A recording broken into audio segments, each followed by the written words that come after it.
عمرك صحيت في امان الله لقيت حد بيقول لك ده انت خربت الدنيا وانت نايم؟ ده انت قلت حاجات فسألت نفسك هو انا قلت ايه ولا ده حصل ازاي؟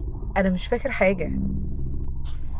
الحقيقة ان اللي بيحصل ده مش غريب ابدا، دي ظاهرة اسمها sleeping talking او الكلام اثناء النوم، ودي بتحصل لملايين الناس في العالم.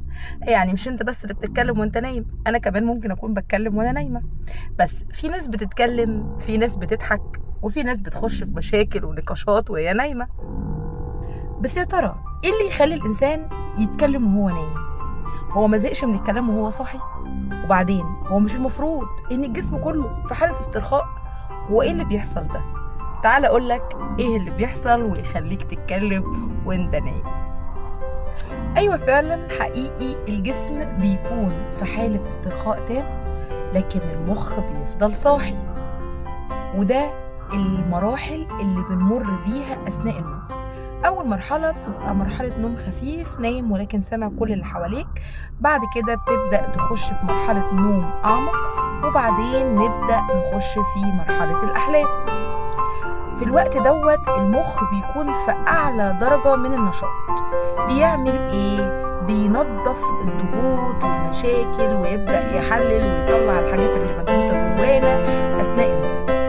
طيب ده بيكون والجسم مسترخي. احيانا بيحصل خلل بسيط، الخلل دوت بيخلي الممكن ان الجزء المسؤول عن الحركة والكلام يشتغل، وبالتالي بتلاقي ناس بترفص وهي نايمة عادي مفيش اي مشكلة، وناس تانية تتكلم وناس تضحك. وده بيخلي ان الحلم اللي انت عايش جواه كأنه حقيقة، وبتبدأ تنفعل مع الحلم وتتكلم كأنك بالظبط في مشهد واقعي حقيقي. طيب هل الكلام أثناء النوم يعتبر مرض نفسي أو مشكلة المفروض نتعالج منها؟ تعال أقولك. بص يا معلم، مش دايما الكلام أثناء النوم لازم يكون ليه معنى. ممكن جدا يكون الكلام أثناء النوم بيكون كلام موجود في العقل الباطن بنفرغه وخلاص، ومش شرط كل الأحلام اللي بنحلمها بيكون ليها معنى. أوقات بتبقى تقلت شوية في الأكل أو مش بنغطي كويس. ولكن علماء النفس بيقولوا إن معظم الدراسات اللي اتعملت على الناس اللي بيتكلموا وهم نايمين، كانت الدراسات دي بتقول إن الشخص ده بيكون تحت ضغط نفسي أو مرهق جسديا جدا، أو إن هو عنده مشاكل نفسية. المشاكل دي بتحاول تطلع أثناء النوم، كأن زي ما قلت لك كده المخ بينظف العقل كده، بينظف نفسه وبيبدأ يطلع الكبت اللي موجود جوانا أثناء الكلام. يعني اللي احنا ما قدرناش نقوله واحنا صاحيين يمكن نقوله واحنا نايمين.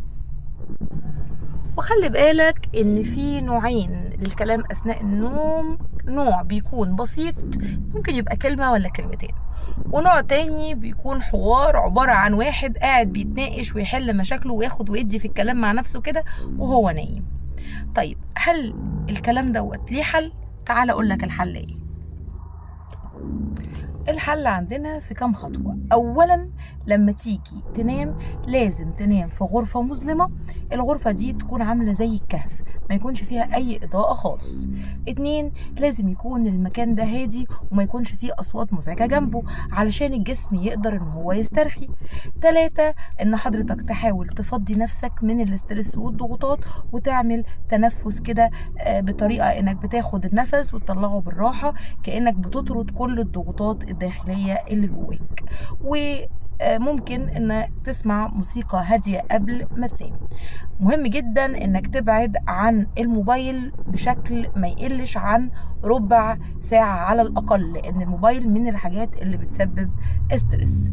طيب عايزه اقول لك كمان ان الكلام اثناء النوم دي ظاهره بتحصل عند الاطفال وعند المراهقين بنسبه 90%، لان المخ بيكون ما اكتملش.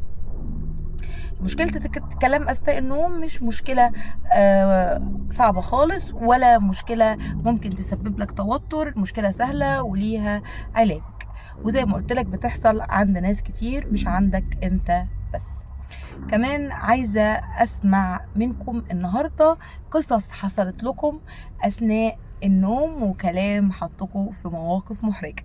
ما تنسوش تعملوا لي لايك وسبسكرايب، وتستنوني في فيديو جديد هنتكلم عن مشكلة جديدة او اضطراب جديد.